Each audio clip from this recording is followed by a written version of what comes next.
This presentation discusses special education and child welfare involvement among immigrants and non-immigrants in Minnesota. It was developed by Nguyen, Anita, Larson, and David Hollister. After listening to this presentation, you should have a better understanding and knowledge of the extent to which Minnesotan immigrant children are more or less likely than non-immigrant children to receive special education, to receive free or reduced price meals, to experience disruptive changes in their education, including school moves and homelessness, and to become involved with the child welfare system. This learning module is based on the research report, Special Education and Child Welfare Involvement of Immigrant and Non-immigrant Children in Minnesota. It is also available at the website. The study examined administrative data on over 858,000 children attending public schools in Minnesota during the school year 2005 and 2006, plus 3 years of child welfare data for adolescents and young children from around the same period. Young children here are children from kindergarten and first grade, and adolescents are children in grade 7, 8, and 9. Immigrant children can be defined in a variety of ways. The U.S. Census defines immigrant children as those who have at least one parent who is not a U.S.-born citizen. Non-immigrant children are defined as those who both parents are U.S.-born citizens or those who live with a single parent who is a U.S.-born. There is an important limitation concerning the education data used. The education data set did not contain information on parents' nationality, so it was impossible to utilize citizenship as a measure of immigrant and non-immigrant. Public schools cannot require students to prove citizenship as a condition of attending. So consequently, there are no immigrant variables in education data that can clearly identify the immigrant status. Instead, the study used the primary language spoken in the home as a proxy to identify immigrant and non-immigrant students. This is not a perfect measure, since it equates immigrant with non-English speaking and non-immigrant with English speaking. However, it is important to keep in mind that some immigrants use English as a primary language. For example, immigrants from Liberia speak English at home, and some U.S.-born adult children of immigrants continue to use another language other than English as a primary language. So this is not an ideal measure of immigrant status, but it is the only measure available in the dataset. And it is also a measure used by other researchers whose goal is to learn more about children who are immigrant or whose parents may be immigrant. Now take a moment to reflect and answer this question before you move on to the next slide. What are your experiences or thoughts about immigrant children's participation in special education and child welfare so far? Let's take a moment now and reflect these questions.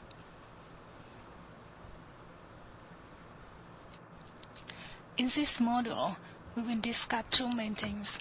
First, we talk about special education. Second, we talk about child protection service involvement.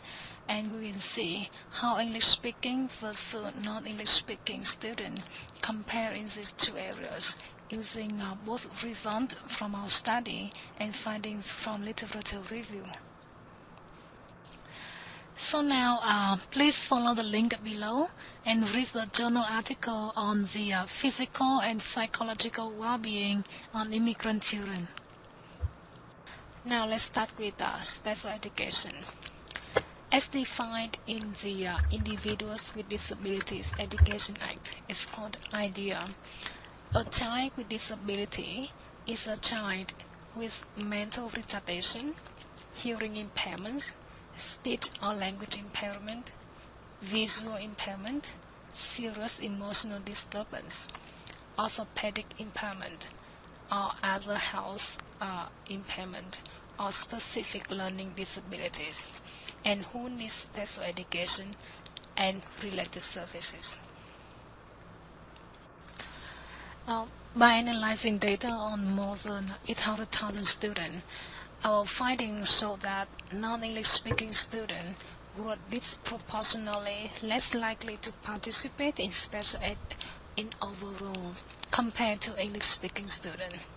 And as you can see in this graph, among English speaking students, 12.4% participate in special ed, compared to only 7.7% of non-English speaking students.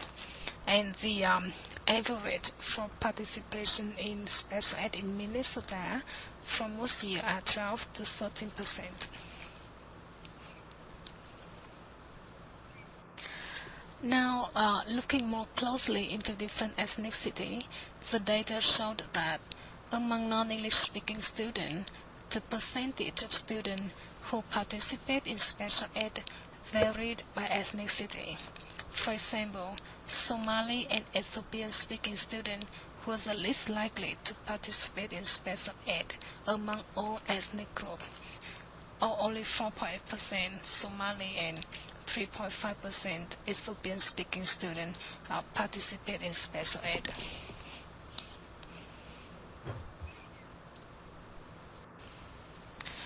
In addition to immigrant children's lower participation rate in special ed, we also found through our literature review that immigrant children are less likely to attend early education or after-school programs than their counterparts. The proportion attending early education programs varies by ethnicities. And although the literature does not identify the immigrant status of this population, population of color are disproportionately less likely to participate in early education, and many immigrants are within population of color. For example, 44% African American children attend early education. 42% European American children attend early education, and the percentage for Latino children are 20%. Low attendance in early education programs may result in adverse effects for immigrant children, given the preschool years are important predictors of their future life prospects. The previous slides showed the rate of special ed participation by ethnicity. Now we will examine the rate at which parents of various ethnicity declined special ed. And we found that among non-English speaking students who were recommended for special education, Somali speaking students have the highest rate of parental refusals. And as you can see here in the graph, that Somali speaking students constitute 1.1% of all students, yet they comprise over 3% of all non-English speaking students for whom parents refuse special education. Concern about special ed, however, shared by other immigrant groups. In a study of Mexican immigrant mothers' perception of their children about communication disability, emergent literacy development, and speech-language therapy, Comoro and colleagues found that most mothers did not agree with the special education assessment and said that their children had no problem with comprehension. And the mother believed that their children's receptive learning was fine and became upset if the researcher used the word disorder to describe a learning problem that their children had. The difference in participation in special education were related not only to ethnicity but also to gender. Male students were disproportionately more likely to participate in special education across all ethnicities, including English-speaking students. For example, you can see in this bar graph, among the total number of students who participate in special ed, 68% were male compared to 32% female. The disparities in gender participation in special ed within some ethnicity were even greater. For example, the majority of Spanish-speaking students participating in special ed were male. You can see here 11.8% for female and 88.2% for male. And the same with the case for Vietnamese-speaking students, 24% for female and 75.4% for male. In summary, here are the main points so far from our findings that concerning special education participation. First, we found that immigrant children are less likely to participate in special education than non-immigrant children. Second, special education participation as well as refusal to participate varies by ethnicity. And third, male students in general, without regard to immigration status, are more likely to participate in special education than female students. Now we will look at poverty to examine whether there was a correlation between special education and poverty in our data. Our data suggests that non-English speaking students who participate in special ed were disproportionately poor compared to English speaking students, and the percentage of poverty among non-English speaking students was 67% compared to 30% for English speaking students. And this bar graph illustrates in more detail the poverty percentage by ethnicity, so that one can see the difference by ethnicity. In our study, the best measure of poverty was student eligibility for free lunches. Students eligible for meals were from families with incomes under the federal poverty guidelines for family size. And according to the U.S. Department of Agriculture, the reduced price meal eligibility begins when family incomes are at or below 180% of the federal poverty threshold. And for free meals, when the family incomes are below 130% of the federal poverty threshold. And for a Minnesota family of 3 with one wage earner in 2006, this means family income need to be below $21,580. Besides looking at special education in terms of gender and poverty, we also looked at mobility. That means changes in residence, to see if students who participate in special education tend to be mobile or not. First, looking at immigration status, we found that non-English speaking students were much more likely to be mobile than English speaking students. As you can see in this bar graph, 35.9% of non-English speaking students are mobile, and 15.9% of English speaking students are mobile. And the mobility variable used here was created from a previous study about mobility to measure the presumed residential mobility of students. This variable used a combination of costs in the education data that quantifies school and district enrollment changes that were affirmed by costs that indicated changes in residence. So we did not assume that each school or district enrollment change indicates a change in residence. We only count those that were clearly related to a residential move.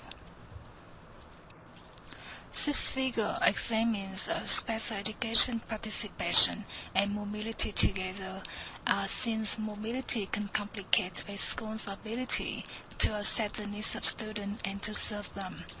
The red bar in this figure shows the percentage of students who were not mobile, and the blue bar shows the percentage of students who were mobile. And as we can see, students who were mobile had disproportionately less participation in special education compared to students who were non-mobile. Now we will look at different types of disabilities among English-speaking and non-English-speaking students. And our study found that the most common types of disability that are identified among both English-speaking and non-English-speaking students were specific learning disability, speech-language impairment, emotional and behavior disorder, and autism, and developmental cognitive. And interestingly, English-speaking students were recorded as having autism spectrum disorder more than 3 times more often than non-English-speaking students. And you can see here it's 1% for English-speaking students and 0.3% for non-English-speaking students. Within specific ethnicity, we found that Spanish-speaking students appear to have had the highest proportion of specific learning disability, about 5.2%, and followed by English-speaking students with 3.9%. And the disability types also varied across ethnicities. English-speaking students had the highest proportion of speech-language disorder with 2.3%, and followed by Cambodian with 1.8%. And English-speaking students also have the highest rate of emotional and behavior disorder with 2.2%, and followed by Spanish-speaking students with 0.8%. So we have looked at the extent to which immigrant versus non-immigrant in participating in special education and how their participation relates to gender, poverty, and mobility status. Now let's pause for a moment and please reflect as to whether these findings are different than your previous understanding. Let's pause a moment and think about that before you move to the next slide. Now we'll move to a completely different topic, child maltreatment, to see the rate of involvement of immigrant and non-immigrant students in the child protection system.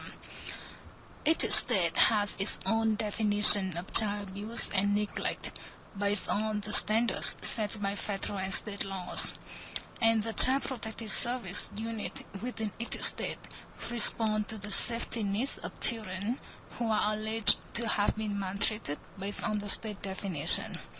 And according to the Federal Child Abuse Prevention and Treatment Act, as amended by the Keeping Children and Families Safe Act of 2003, they define child abuse and neglect as following: any recent act or failure to act on the part of a parent or caretaker which results in death, serious physical or emotional harm, sexual abuse or exploitation, or an act or failure to act which present an immediate risk or serious harm. So this is the definition about child abuse and neglect. This slide presents some facts regarding child maltreatment nationwide, which were collected from the literature. Did you know that 3 million suspect cases of child abuse and maltreatment are reported to the police or child protection agency every year in the United States? And the maltreatment occurs up to 18 times more often than the report to the government authorities. So now we look at the figure in 2007 to examine this fact. As reported by the Children's Bureau, more than 3.5 million cases of alleged maltreatment were reported in 2007. And the rate of victimization was 10.6 per 1,000 children in the population, and an estimate 794,000 children were victims of maltreatment. And as reported by the Children's Bureau, the rate of child maltreatment also varies by ethnicities. For example, African American, American Indian, and children of multiple races have the higher rate of victimization. For example, the African American, the rate for child maltreatment is 16.7 per 1,000 children, and for American Indian is 14.2 per 1,000, and children of multiple race are 14 per 1,000. For Latino children, it's 10.3 per thousand, and for white children, it's 9.1 per thousand. Asian Americans seem to have the lowest rate, with 2.4 per 1,000. The previous slide showed nationwide data. Now let's look closely at Minnesota. According to the 2008 Child Maltreatment Report of the Minnesota Department of Human Services, 18.3 children per 1,000 children were alleged victims of child maltreatment in 2008. And as you may know, in the child welfare system, when a report about child maltreatment is received, the intake worker will review it and decide whether the case needs traditional investigation or family assessment. And in a traditional investigation, child protection worker will interview people involved and assess the situation to make the determination if maltreatment really occurred. And in the family assessment cases, no determination about maltreatment is made. In this case, the child protection worker works with the family to assess child safety concern and the family strength and needs only. So among those reports, 63% of child maltreatment reports will refer to family assessment response. And among the traditional family investigation cases, 59% were cases in which maltreatment were determined. And among child maltreatment reports, non-medical neglect was the most common type of maltreatment. Only 2% of all reports had an allegation of medical neglect. And children from whom there were an allegation of medical neglect were the most likely to have a disability. And looking more closely at the demographics of the child subjects in Minnesota, DHS found that nearly 43% of children reported for maltreatment were aged 5 or younger. And girls were 2.5 times more likely to be reported for sexual abuse than boys. African American and American Indian children were 4 and 6 times more likely than other ethnicities to be involved with the child protection system. And Asian American children has the lowest rate of report to child protection in overall. So you can see here these ethnicities proportion in child protection also seem to be consistent with the findings from the federal level.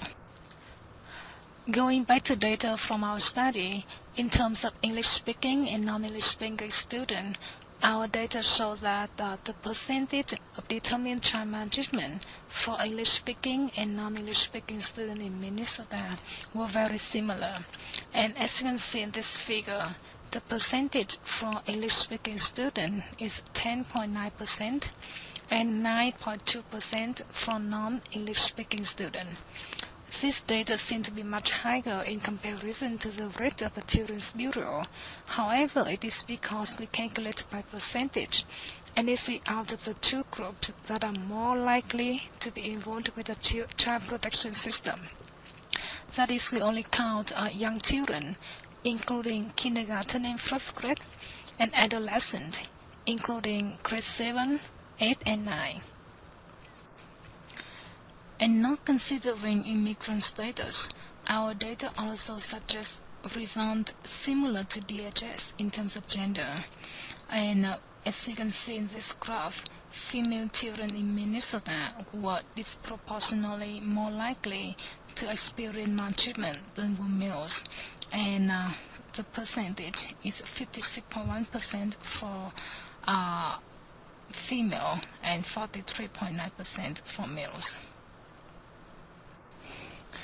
Again, if we're not considering immigrant status and only look at the poverty status, our data showed that most students who were maltreated were also poor, and the poverty here is measured by the eligibility for free lunch only.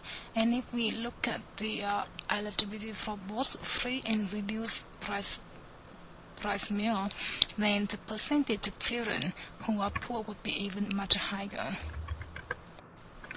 So in this section concerning child maltreatment, we have gone through an overview from the federal level data.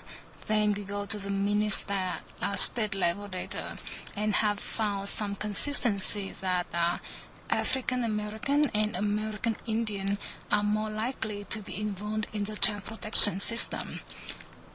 Look at other literature reviews. Other studies have also found that Asian Americans are less likely to be reported for child neglect and sexual abuse, but are more likely to be reported for physical abuse. And African American children are more likely to be placed in foster care than Hispanic and white children. And European American parents are disproportionately charged with sexual abuse.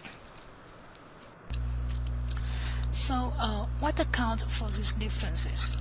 Some research have attempted to answer these questions. For example, looking closely into Asian population. Some possible reasons are that Asian Americans are more likely to be reported for physical abuse because Asian cultural custom and child rearing practices emphasize parental authority, and the belief that physical punishment is an effective disciplinary tool. And on the other hand, Asian Americans may be more invisible in sexual abuse because discussing sexuality is a taboo in Asian communities. And once, for example, a study found that once child sexual abuse occurs, only 8% of victims report to social workers, 3% report to teachers, 78% of victims tell friends, and 55% tell their parents. However, some studies also found that the length of time residing in the United States is negatively correlated with the child maltreatment report. It means the longer immigrants have stayed in the U.S., the less likely they are reported for child maltreatment. And as stated in the earlier graph about poverty and child maltreatment, we found that most children who were maltreated were also poor. And living situation and poverty are major factors in many child protection cases. Parents who are unable to provide for their children are more likely to suffer from depression, withdrawal from children, which can lead to neglect. And this pressure and outcome are true for both immigrant and non-immigrant families. So now we move to the implication from practice. Data from our studies suggest that non-English speaking students participate disproportionately less often in special ed than English speaking students. However, more research is needed to determine just why. In the meantime, social workers need to consider other cultural factors that may prevent non-English speaking students from participating in those services. It could be that immigrant students who need special aid are not identified and offer service at the same rate as their English-speaking peers. They may, for example, be so much focused on learning English and adapting to a new school culture, and that situation requiring special education. And in that situation, special education may be not noticed or are given low priority. In addition, research is also needed to determine whether the rate for certain disabilities such as autism is truly lower among non-English speaking students, or whether autism cases among the students are not being diagnosed or treated. Results from the study also show that non-English speaking students grow more mobile than English-speaking students. School staff may face unique challenges to reach out to immigrant families who are mobile to provide access to resources that can help them to become more stable. The data in our study also suggests that a proportionally high percentage of Somali families refuse special education for their children. If additional inquiry reveals that special education screening and eligibility criteria are not necessarily appropriate for immigrant students, then an alternative approach may need to be developed so that those students do not fall behind. School social worker and special education specialists may also need to educate Somali-speaking families about the purpose as well as the importance of special education services for their children's development. This study provides the first known population-level examination of immigrant students. It is intended to guide future work in the area of improving understanding of the unique needs in this growing population of youth in the United States. And although anecdotal perception that immigrant children come to the attention of child welfare agency and special education more often, this descriptive result suggests that this may not be the case. Further research could also uncover not only whether these results are true elsewhere and for other time frames, but what some of the possible reasons are for these disproportionate levels of involvement, and if immigrant families and children truly do not require this supportive service, that would be informative to policymakers and practitioners. But if in fact there are needs going under-identified and underserved, they are equally important and arguably more urgent conditions to uncover.